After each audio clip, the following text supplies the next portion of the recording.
Okay, so I saw this dude. He had something to say about the election, and I don't know. I kind of thinking maybe he could be right. You know, we need to know very soon the election in America. For the first time, America is going to vote 2 times. They will vote twice. The election will be handled 2 times. The first one will be against Trump. The first election, Trump will not win.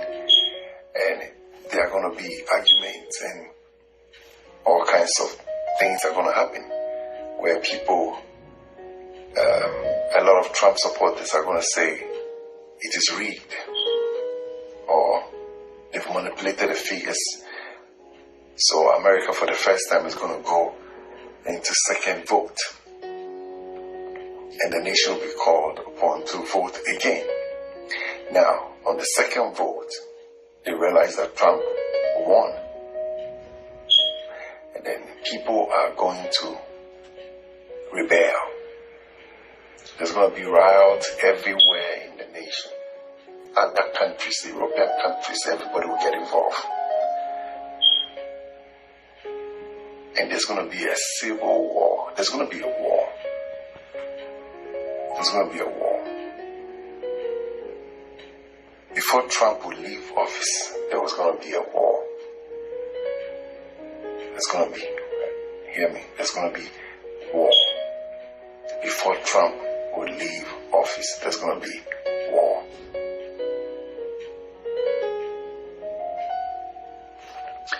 The fourth thing that center where they're counting the votes, where people are just dumping piles and piles of tablets on the top of the table. And a handful of people are looking through them. There's supposed to be 5 people there. There's not 5 people. Sometimes there's only 3 people. So when people are taking pictures of this, they're taking big cardboard pieces of paper and holding them up so you can't see what's going on inside. It's complete chaos, but most importantly, they don't tell us how many GOP people are in there. They're only going by the register that people sign in this morning. Nobody was told to sign out when you leave. So it's complete. So they won't let any GOP people in because the GOP people were not told to sign out. Exactly. That's the scam. This is not a fair election. This is a joke. This is bullying. This is intimidation. This is steal the election already in Canada. I'm tired. I hope you are too.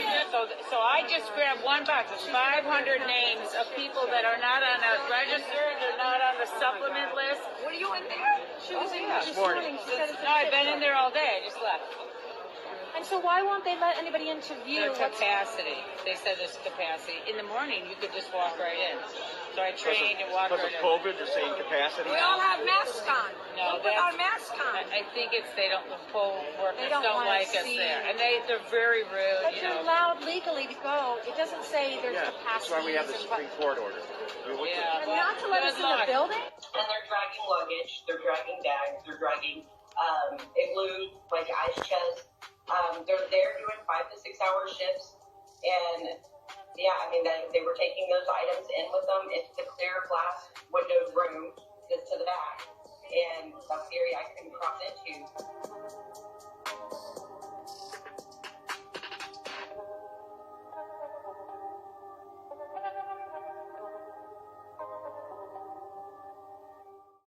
They can hang it up. They can hang it up. You know what? They wanted you to think Biden won. They want there to be chaos. This fraud, Joe told you himself, they've been planning it. You know, there was a reason God allowed him to be senile and have dementia and to trip in what he's saying, but he's telling the truth. They've been planning this. They've been rigging the software.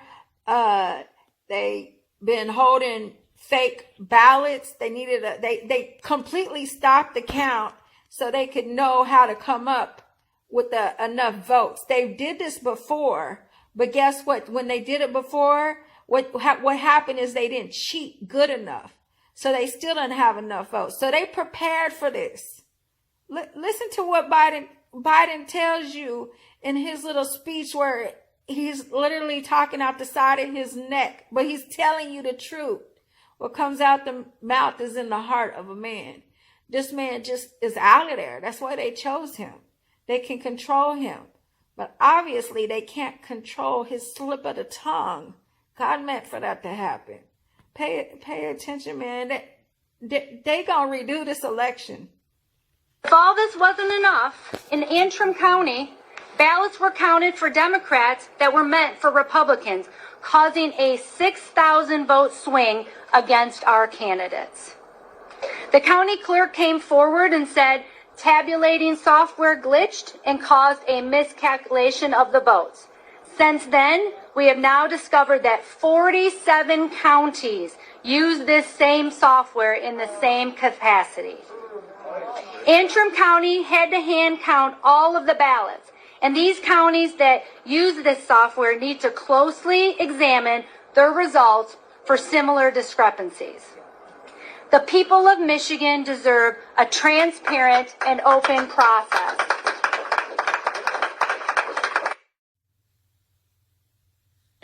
We're in a situation where we have put together, and you guys did it for our the President Obama's administration before this.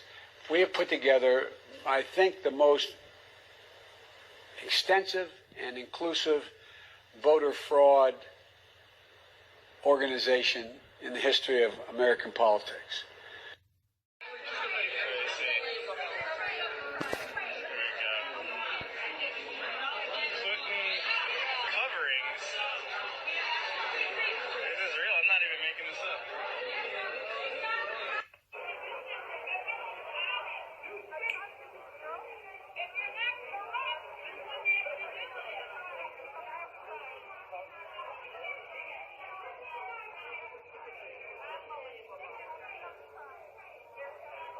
For those of you who don't know, those people that are being locked out are people that are there to make sure that your vote is counted and your information isn't stolen.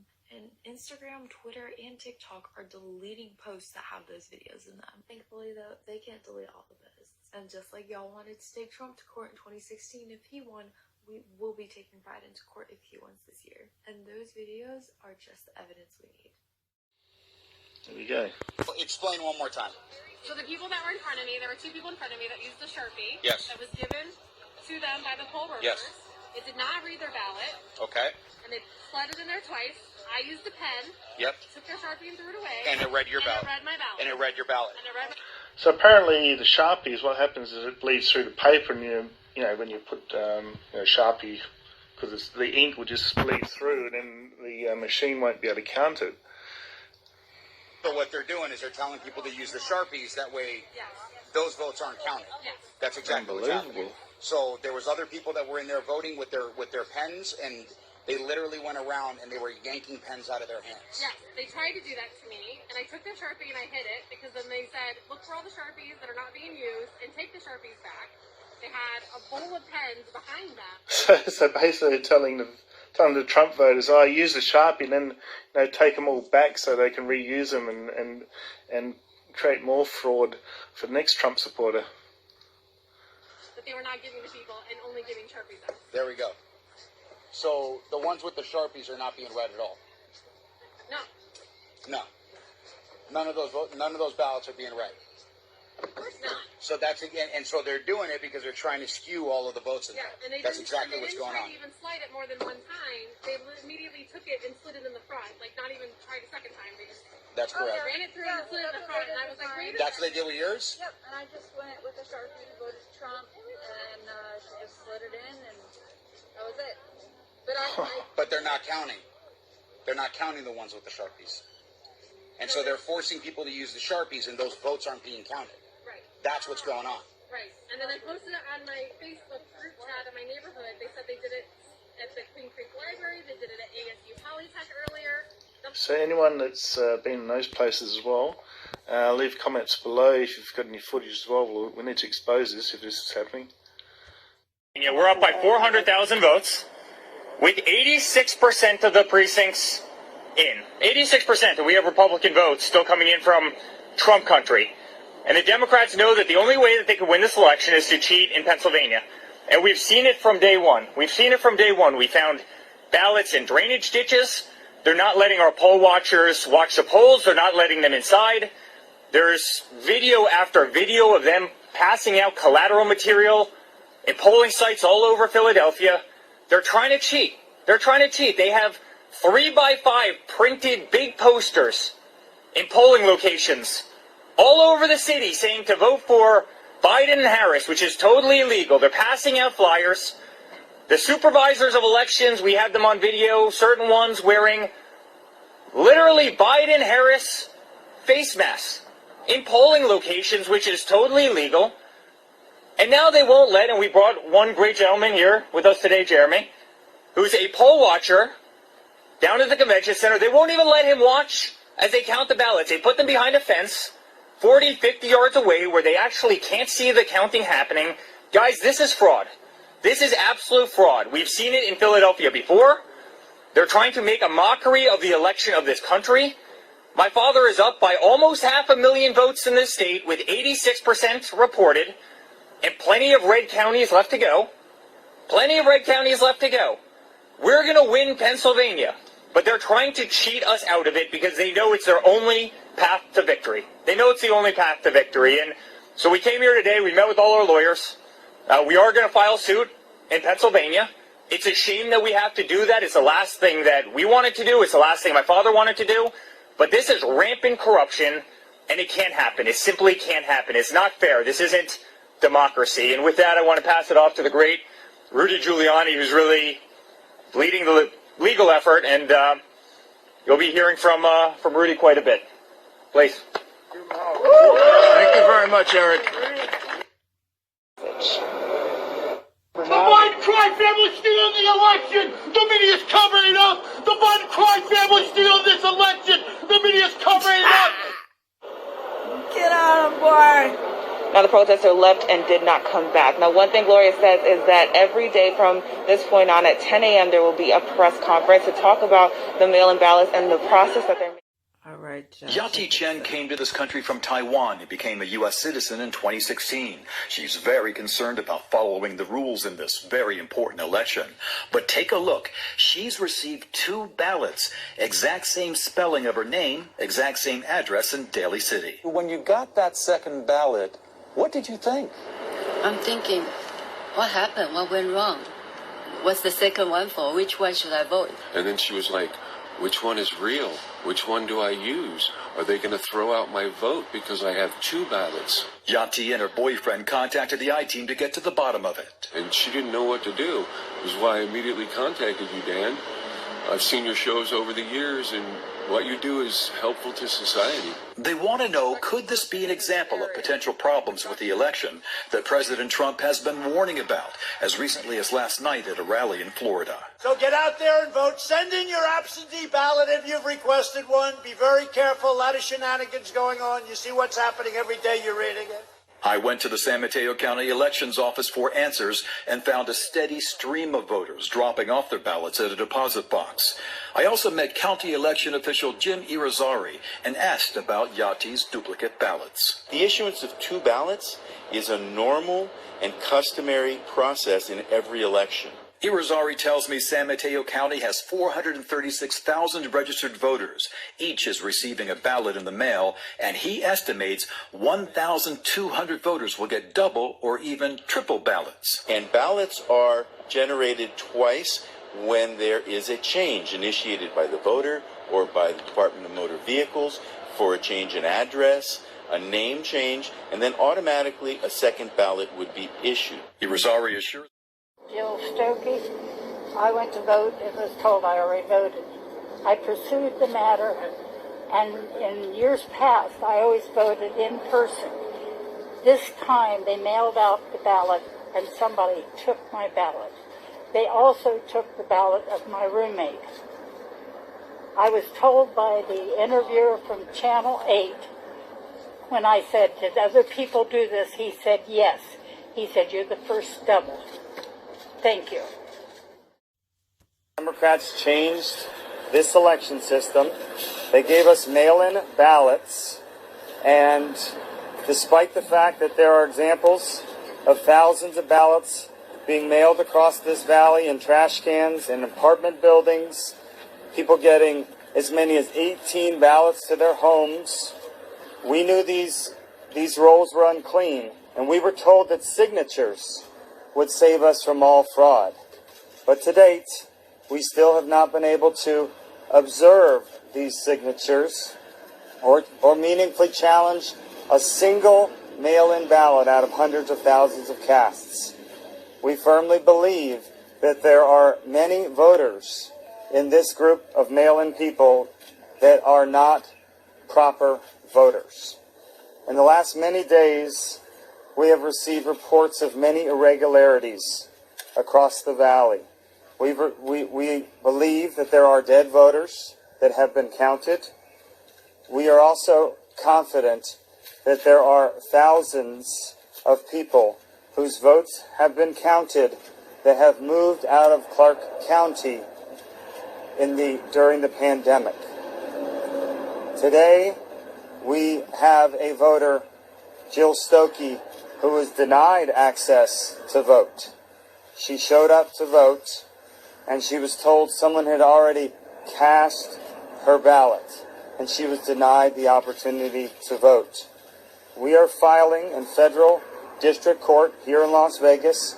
We're asking for emergency relief, a TRO, and injunctive relief. We're asking the judge due to all of these irregularities, to stop the counting of improper votes. Thank you. The courts in Nevada. Can you wait? Yeah, you got it. Look, the reality is that transparency is not political. Ballots are not automatically legal votes until they're checked. We are not being allowed to check. The Harry Reid machine recklessly threw ballots into the mail, and now we cannot check whether or not there are non-residents, which we have evidence, publicly available evidence, that you all in the media should be also looking at. It's publicly available information that non-residents have voted. There is a 30-day residency requirement in the state of Nevada. If you haven't been in the state for 30 days, it is illegal to vote. Reporters have a responsibility. The fact is, we are filing this federal lawsuit to protect legal voters. It is unacceptable in this country to have illegal votes counted. And that is what's happening in the state of Nevada. We've asked Clark County for answers. They have no answers. They continue to count illegal votes. A voter fraud in Michigan. Have a look and make up your own mind. We were issued a directive this morning to collect any ballots we find in mailboxes, collection boxes, just outgoing mail in general, separate them at the end of the day so that they could hand stamp them with the previous day's date. Today is November 4th, for clarification. So 8 p.m. Election Day, November 3rd. The Court of Appeals ruled ballots have to be received by that time. And what were you told? To separate them today so they could mark them with yesterday's date and send them through the express system to wherever they needed to go. This appears to be an attempt to circumvent Michigan law and allow late votes. And you said there was a hamper where letter carriers were supposed to leave their ballots. Where are the ballots now? They were putting them into express bags to go to the distribution center. In regards to a hamper, there was a standard hamper that all letter mail is supposed to go to, and they had a tub next to it that we were supposed to put any ballots collected today into. Now, we haven't been able to independently verify that, but it gives you an idea of the sorts of allegations of the sorts. So much voter fraud. This is unreal. Officials counting ballots. 3 watchers, including me, Angela, and one other. He gave us back our watcher form, but he said, "You're rejected, you're rejected, you're rejected." Jeanette Hormuth and Angela Smith showed up to watch Gillespie County elections workers count ballots on Election Day morning. Both are lead poll watchers, training less experienced watchers. Both handed the presiding judge their official forms, but the judge wouldn't let them through the door. Why? And his reason was, and he wrote it here, rejected due to current litigation involving poll watching. That litigation is a lawsuit Hormuth filed last year alleging voting irregularities and that the county elections office obstructed poll watchers during the ballot counting in an election from a year ago. The obstruction happened, she says, when the county roped off a poll watcher holding pen. This is the door. We come in the entrance, kind of goes down a little incline, and they have this is the roped up area. When it happened again Tuesday, we could see them doing stuff, but we couldn't actually look at the ballots. Hormuth says she got on the phone to file a complaint with the Secretary of State's office. The county eventually let her in to watch the ballot counting 10 hours later. I would say the tables that they processed the ballots were about starting here, and then it went all the way, to the table. So there were two of them. So she is trying to read ballots this far away. Yes. Is there any way possible you could read a ballot over here? That is humanly impossible. What did she say? She said it's humanly impossible. Gillespie County Elections Administrator Anissa Herrera would not talk to us about what happened. Instead, she released this statement. Until I have been contacted by the SOS office, we feel we did everything. I bet she wanted. Sheriff is going to come to enforce the order. Hey everyone, we wanted to give you an update. They are still not in compliance. Our votes are being suppressed. We cannot count the votes properly. What's happening is they have moved the barrier up to 6 feet, but they took away the ballot machines that were in the front row and moved them to the back of the building. It's unbelievable what they're trying to do to our votes that have been legally cast. Whether you're a Democrat or a Republican, your legal votes must be tabulated, and they're not doing that. They will not let us see anything. They're trying to drown us out now where we can't be heard. We're not going away. And now we're going to take further remedy to fix this. There's a woman who was in there that Corey's going to talk to you about who represented the city with your tax dollars, and he's going to tell you what she's doing. But we are not going to stand for this. We're not going anywhere. They are defying a court order by a judge, and this is not the last of this. Listen, guys, your taxpayer money here in the city of Philadelphia is going to a private attorney by the name of Michelle Hangley. And what she said was she would determine if the court order was valid or not. And I'll be happy to release the video of her. They have 8 attorneys fighting us to see these ballots inside. The court order is in effect. They will not give us access.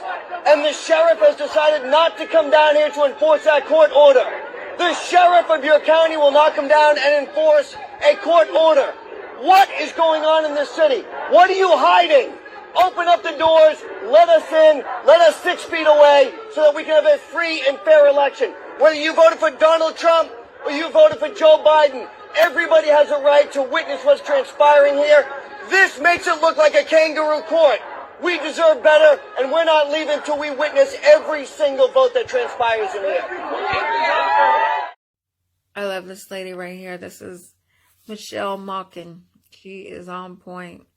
Today, our focus right now, tonight, is Michigan. Many of you probably saw just in the last hour lawsuits filed by the Trump campaign in Michigan and I believe Georgia and Pennsylvania. This fight was always going to be headed to the courts. If you've been paying attention to my past live streams and columns over the last several weeks, you knew this. You were ready, right? This is nothing you didn't expect, in large part because of many of the nonprofit, non-governmental organizations on the left teaming up with Silicon Valley to inflate the mail-in ballots and absentee ballots using COVID as a ruse. COVID was the ruse to engineer this.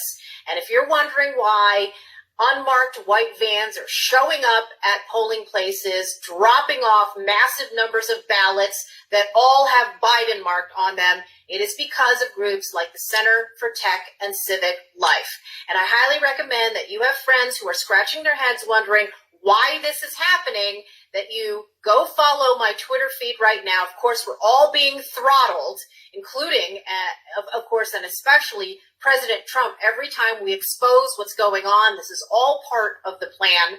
But the Center for Tech and Civic Life in particular dumped $250 million at least that came from the Mark Zuckerberg and Priscilla Chan Foundation. They teamed up with Google, with the founder of eBay, Pierre Omidyar, to sprinkle all of this money, targeting especially battleground states. And I want to direct you to a spreadsheet that I posted more than a month ago.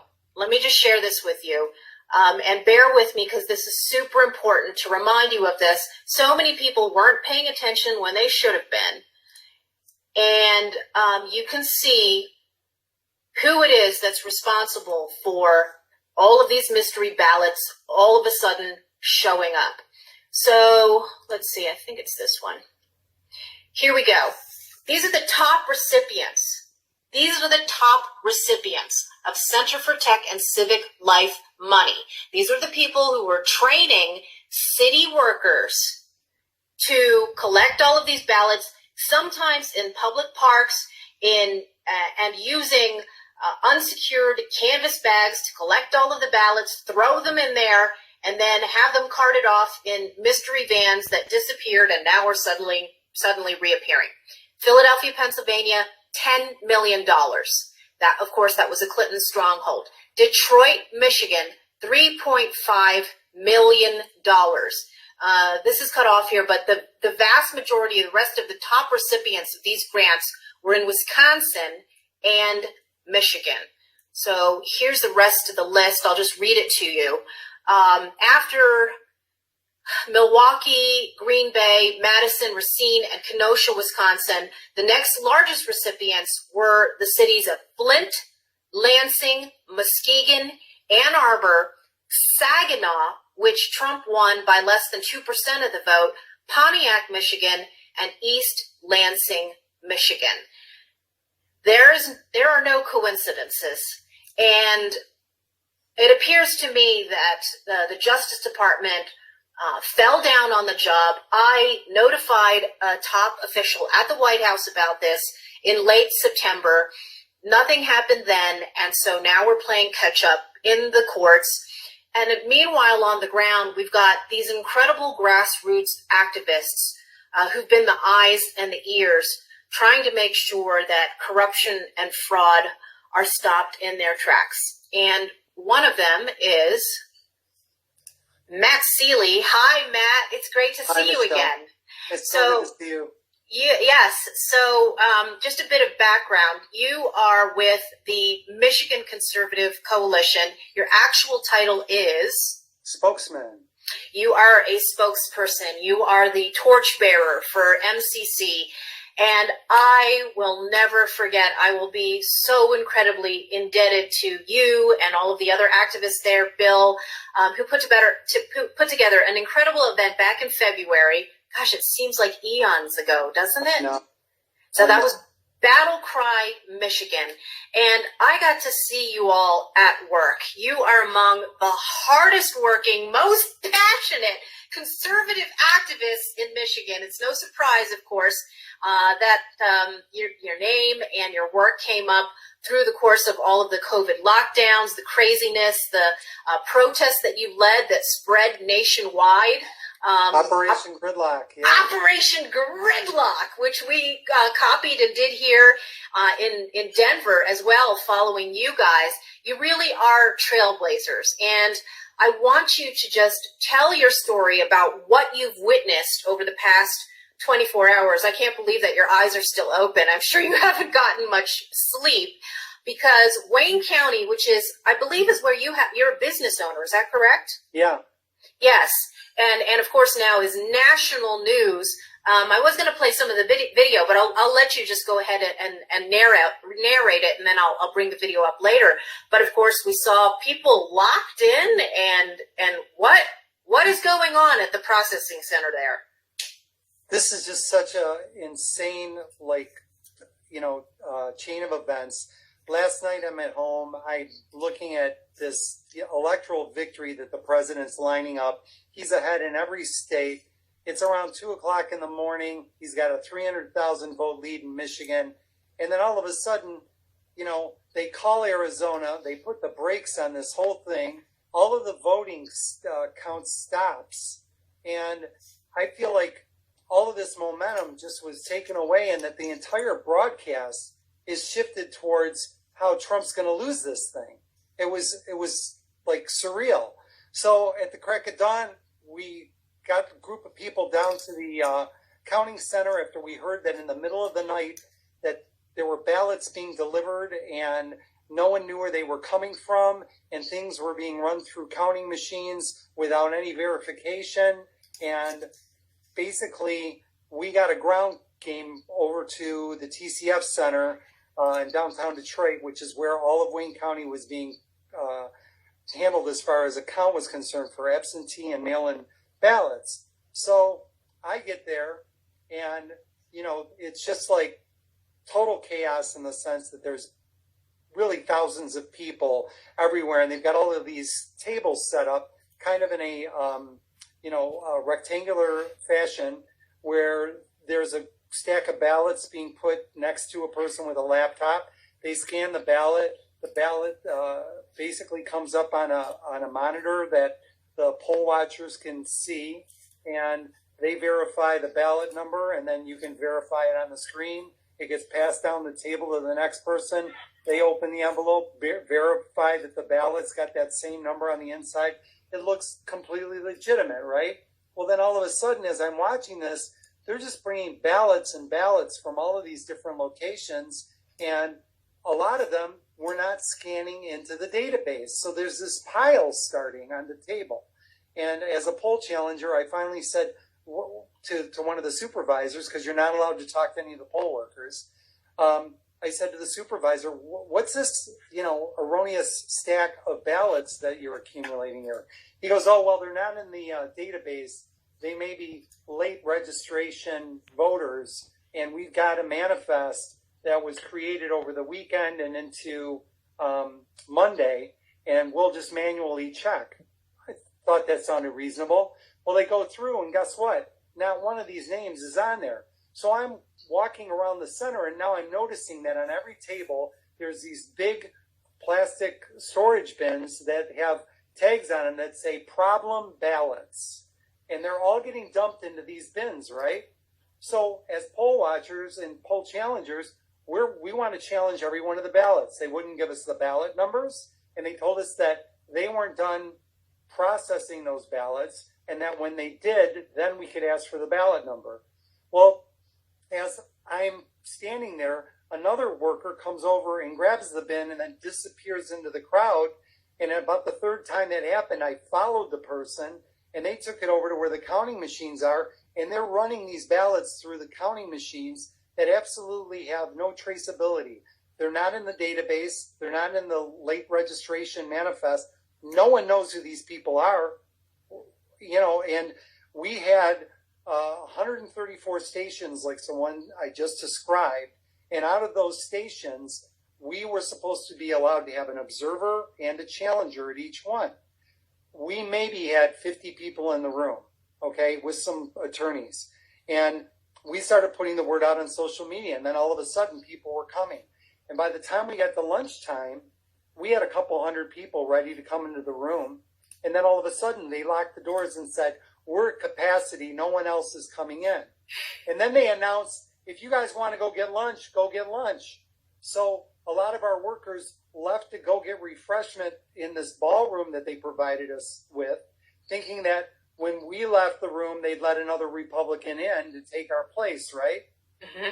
Not only did they not let them in, they didn't let the person who went to lunch back in. Mm-hmm. Meanwhile, the Democrats inside the counting room were provided with an area where they could have bottled water, coffee, donuts. They brought in Jimmy John's box lunches, so they never had to leave the room. So they knew in advance they were going to lock us out. Yeah. That's why they brought lunch into the room for the Democrats. Yes. Hold on a second, because I'm going to bring up some video here of the scene. Let's see if I can play this.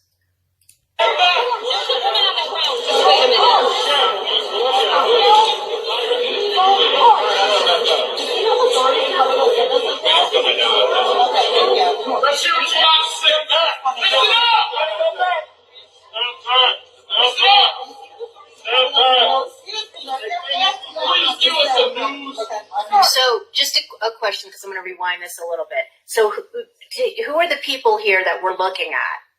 They're all Republicans trying to get into the center so that they can take a spot as a poll challenger or an observer, a poll watcher. And basically, they've been locked out. And as more and more of them accumulated, they started chanting, "Stop the vote." Yes. Word had gotten out that the president had filed a motion to basically receive an injunction to stop counting so that they could get a legal team down there to start analyzing all of these erroneous ballots that had come out of nowhere. Right. Let's just watch a little bit more of that video where they start chanting.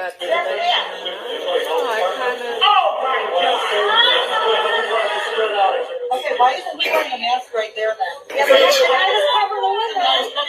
Yeah. So just if people weren't able to catch that audio, who is the guy in the three-piece suit with the yellow tie? Do you know who exactly that is, or that's just some Wayne County election official? I think it's just an official that I'm not aware of. Yeah. Right. Now, so he was invoking COVID as an excuse to basically tell the crowd to disperse, and then one of the Republican observers is observing that one of these guards was not wearing a mask himself. By the way, these guards, are these Wayne County sheriff's deputies or these police officers? Like, who are these people? They had Wayne County sheriffs, and they also had some state police, and they also had City of Detroit. Gotcha. Okay, here we go.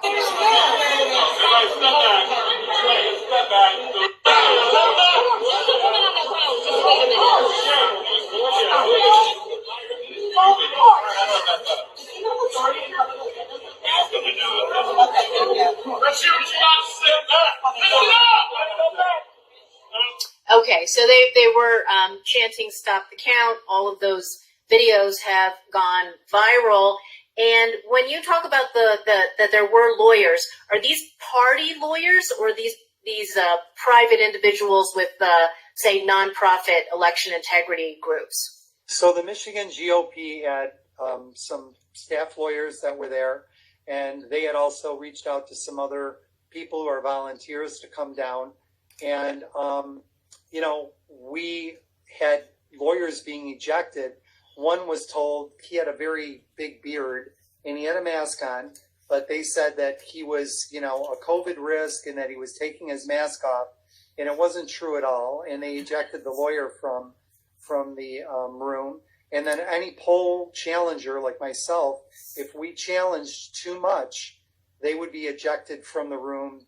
We had sheriffs escorting people out, saying that we were interrupting the vote, that we were just basically, it was unbelievable to be. Yeah, this is insane. Now I want to show another video.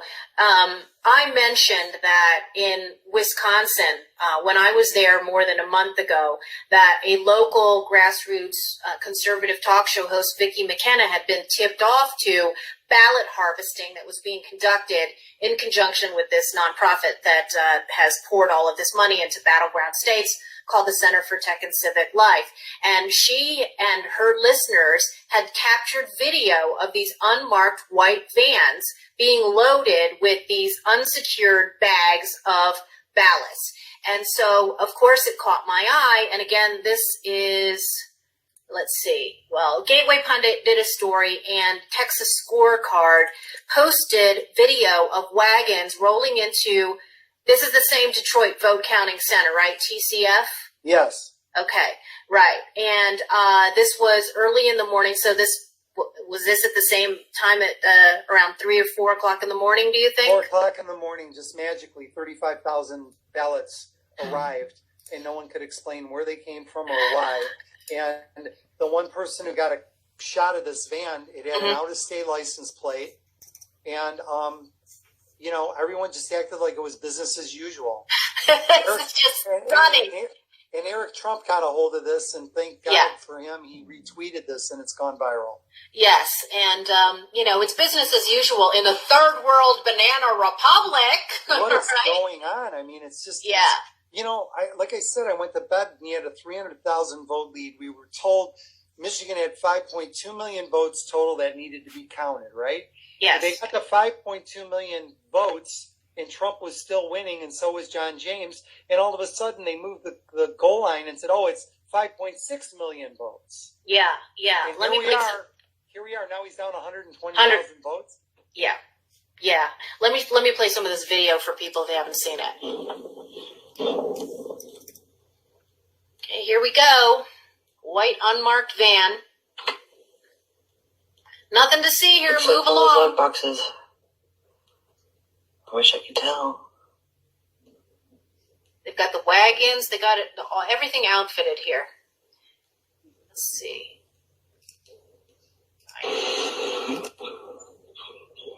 Carting him in.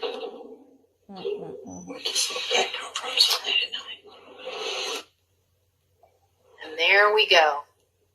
Voila! Out of thin air. Right, Matt? It's so heartbreaking to see that we have done such an amazing job in Michigan to deliver the president, the state, and that last night he had a 300,000 vote real lead, and how this was manufactured. This loss is being manufactured, and we all feel so powerless because all of the mechanisms that our democracy has in place for us to assure a fair result are being bypassed and suppressed. Right. Now, the work of the poll observers is what's happening now. I mean, you have hundreds, if not thousands, of people across Michigan who've been doing this work. What's the status of that? Are you still going? Yeah. That's such a great question because every state's got its own election laws, and in Michigan, what happens is that if we can stop the vote with an injunction before they call it counted, okay, then we're allowed to go into every one of those precincts and manually look at every ballot, see who's, somebody's dead grandmother, see who's somebody who's a made-up person, 20 people living at the same address, all of the things that we all know happen. And we're allowed to peel back the layers of the onion and take our time to do that, very similar to what happened in 2000 in Miami-Dade with the hanging chads. But if they are able to say tonight that they finished the count, once those precinct boxes have all the ballots loaded in them and they're sealed, then we have to go into recount mode. And in Michigan, the way a recount works is when that seal's broken, when they go into that box, and it's like a big metal strong box, when they open it up, they pull out the logbook, and the logbook will say there's 150 ballots for this precinct. Then you pull out all the actual ballots, and you just count them out. Well, if it says there's 150 in there, but there's 300, if it's not in balance, if the log doesn't match the ballots, it all goes back into the box and it gets sealed, and the vote from election night is where it stands. So the cheating is allowed to stand. You just can't cheat more on a recount. So they're going to just make sure that all of the precincts that they've done bad things in are out of balance, so everything just gets locked back up and no one can ever examine it. Right. And it's so key to have that scrutiny and that transparency. And so I was part of the recount effort in 2016. Jill Stein did the Republican Party an amazing service by asking for that recount. I know she was trying to help Hillary Clinton, but it became very apparent to us that, it wasn't a matter of whether or not there was cheating. They just didn't cheat enough. Mm-hmm. And as a result, when the recount happened, Trump actually gained votes. But, the person you're cheating for, you got to do it all on election night and get that sealed into those boxes. And then they make sure that it's one or two ballots off. And now it's not a balanced, reconciled precinct with the logbook and the actual physical ballots. And it just stays in the box. We can't do anything about it. Right. I know that this has been such a hard long fought battle for Michigan grassroots conservative activists. And at this point, it's really hard to keep your spirits up, and President Trump is fighting hard. We now have activists in other cities and battleground states that are turning out for rallies tonight. And I mean, and I talked about this with your other leaders with the Michigan Conservative Coalition. I mean, you are doing hand-to-hand combat and are needed doing the job that you're doing as watchdogs at these polling centers. And at the same time, you know, there also needs to be these public shows of support for Trump, because the narrative has already, it's fixed. It was fixed before this, and you have every mainstream media outlet helping and enabling the false narrative that Biden was ahead, that Biden is the presumptive winner here, and that anything Trump is doing to challenge all of this fraud is tantamount to a so-called coup. What's the feeling on the ground among other of your members of the Michigan Conservative Coalition in what we can do to smash that narrative and get people to see what's going on here and what's been going on? So I have to tell you that from the standpoint of last night, we went into, you know, the beginning of the broadcast, and they had all said that the polls showed that it should be a blowout night for Joe Biden. Now, all of the Trump people always thought that that was fake news, because that's what happened in 2016.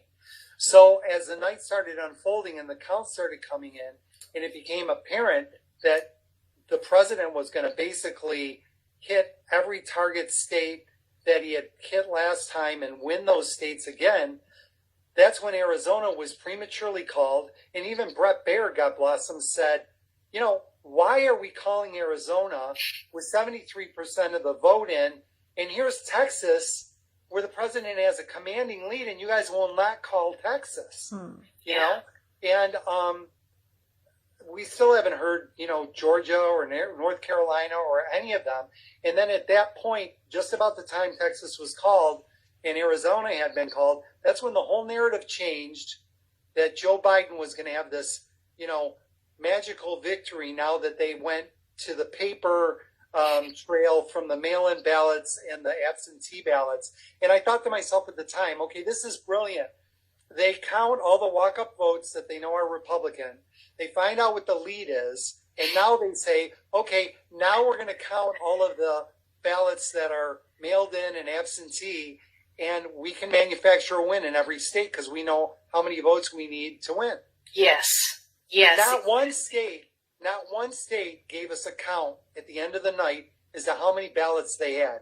Now, what makes amazing irony to me in many ways is the same party that's always screaming being disenfranchised at the voting booths. You think about it from this standpoint, Michelle.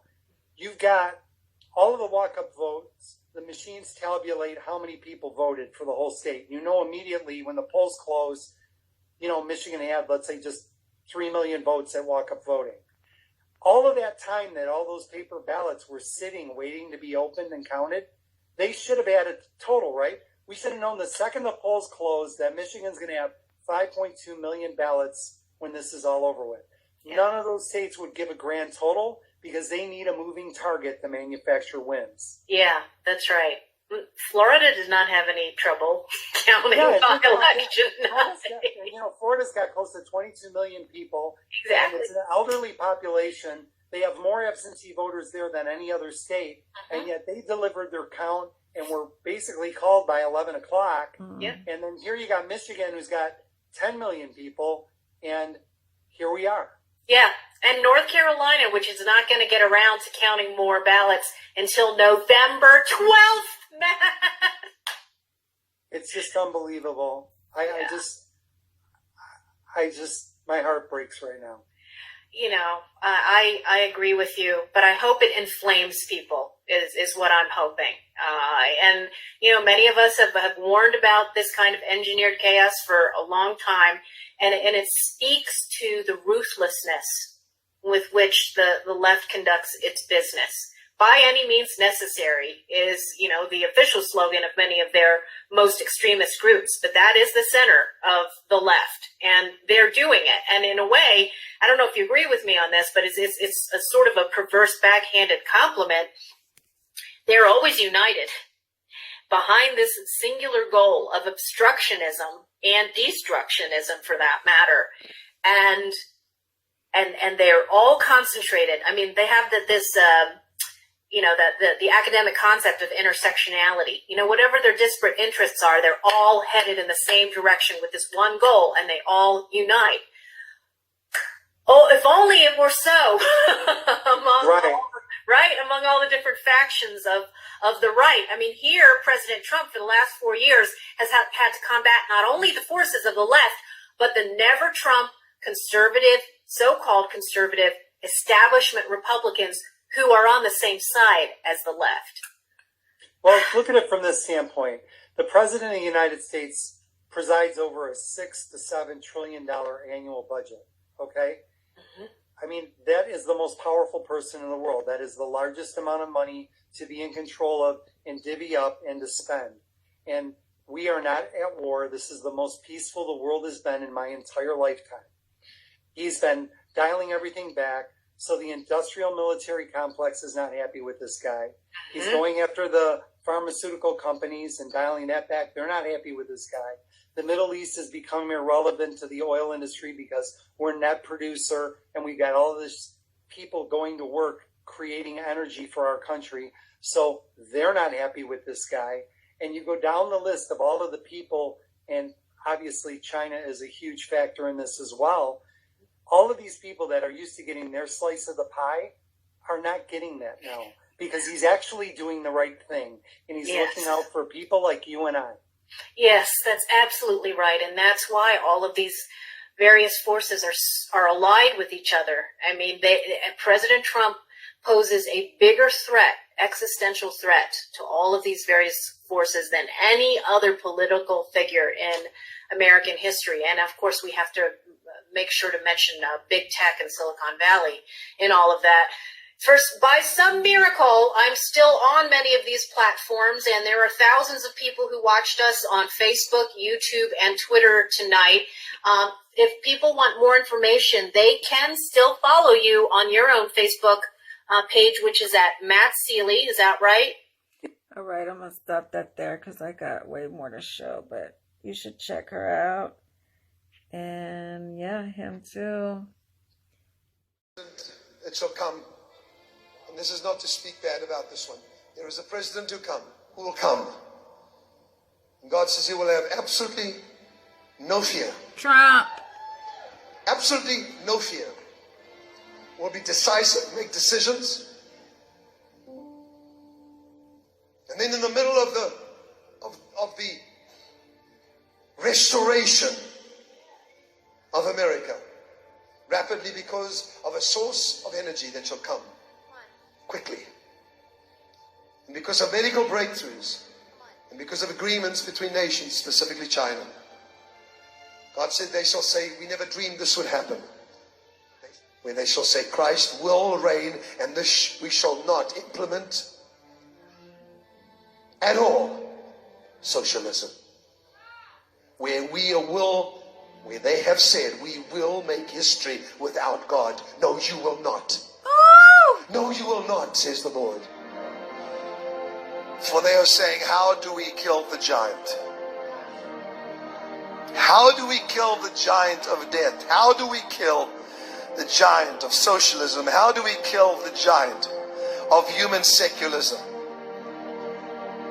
I have placed that man amongst you. Take all these little remarks I'm giving you. They are gems. The name and the word gold. And God says, these that shall reject him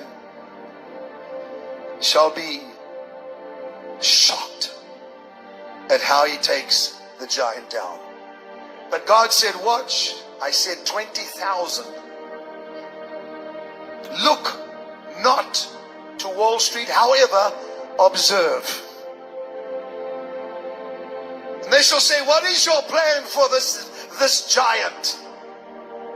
And he will take a simple stone. Remember the name. And he will hold it up and they will laugh at him. But the plan is so brilliant, says the Lord.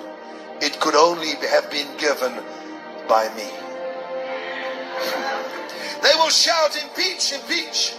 But this shall not happen. Not happening. And then God says, highly embarrassing moments when another Snowden arises. And people will become very afraid.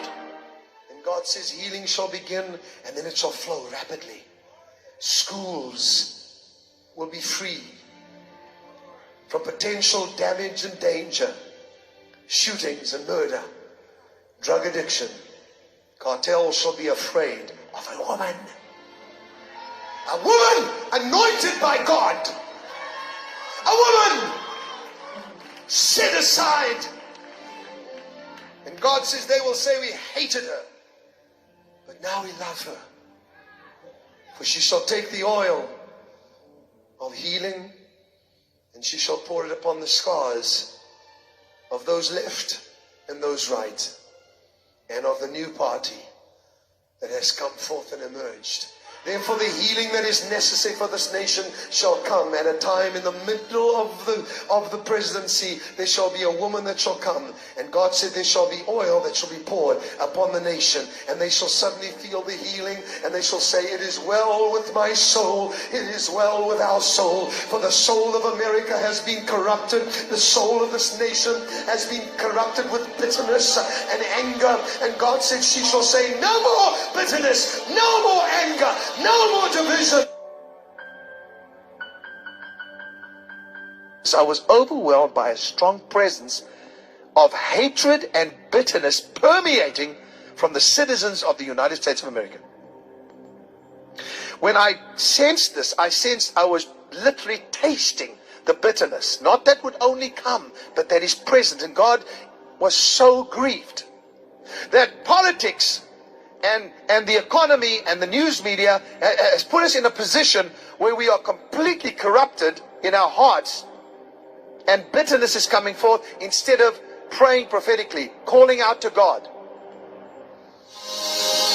Lord, I pray today with your people. I call to you, Lord, because you have shown me New York. You've shown me New York. You've shown me, Lord, how the enemy has once again planned something. But this time it is completely different. It is not like 9/11. There is nothing like it. This is the most strange infiltration that shall come upon your screens. It shall come upon you in your movie houses. It shall come upon the places of comfort and pleasure. And they shall infiltrate. And they shall say, we'll even black them out. We will even cause them to be so terrorized because there is darkness in one section and darkness in another section. Canada, keep your shield in front of you. Do not let it down. But they are focusing on you. The Spirit of God says one more thing I want to talk to you about. That little dwarf in North Korea. I'm getting a little tired of him. I think I'm going to go pay him a visit, says the Lord. You watch and see what I do. Come on, come on. And that will be a big sign that the man that I'm sending with a stone for the giant is emerging. Says the Lord. Prophesy and shout it out. Prophesy and shout it out.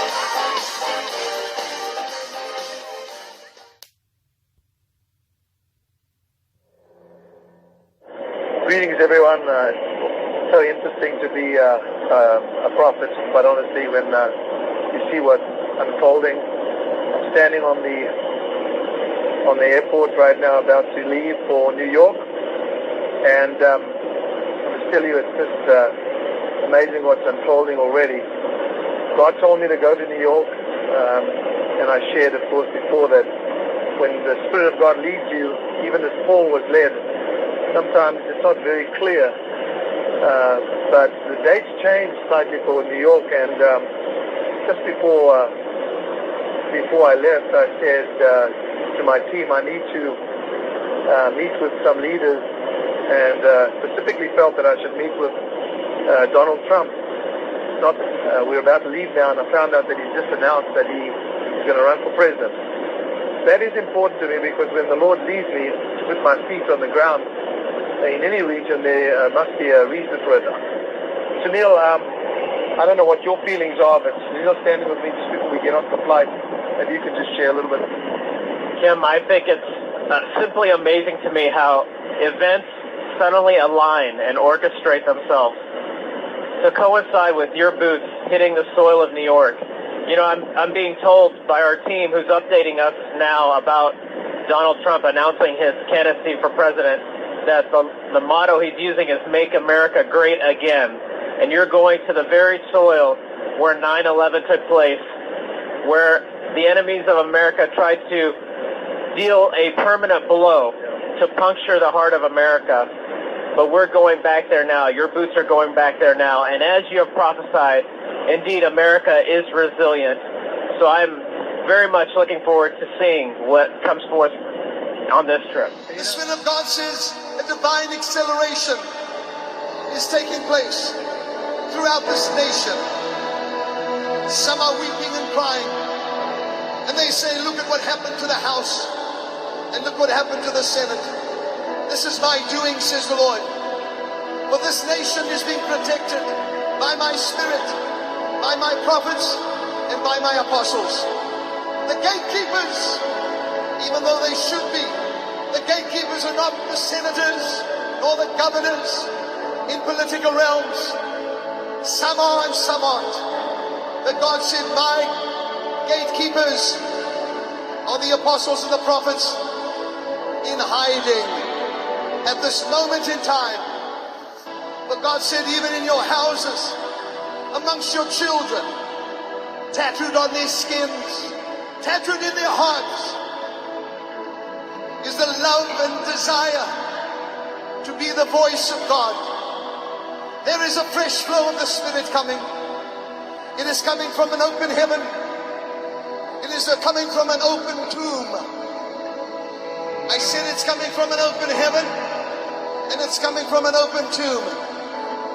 The Spirit of God said, I will arise and take your sons and your daughters, your grandchildren, and resurrect them and give them a double portion of what you had and my generals of this hour have, says the Lord of hosts.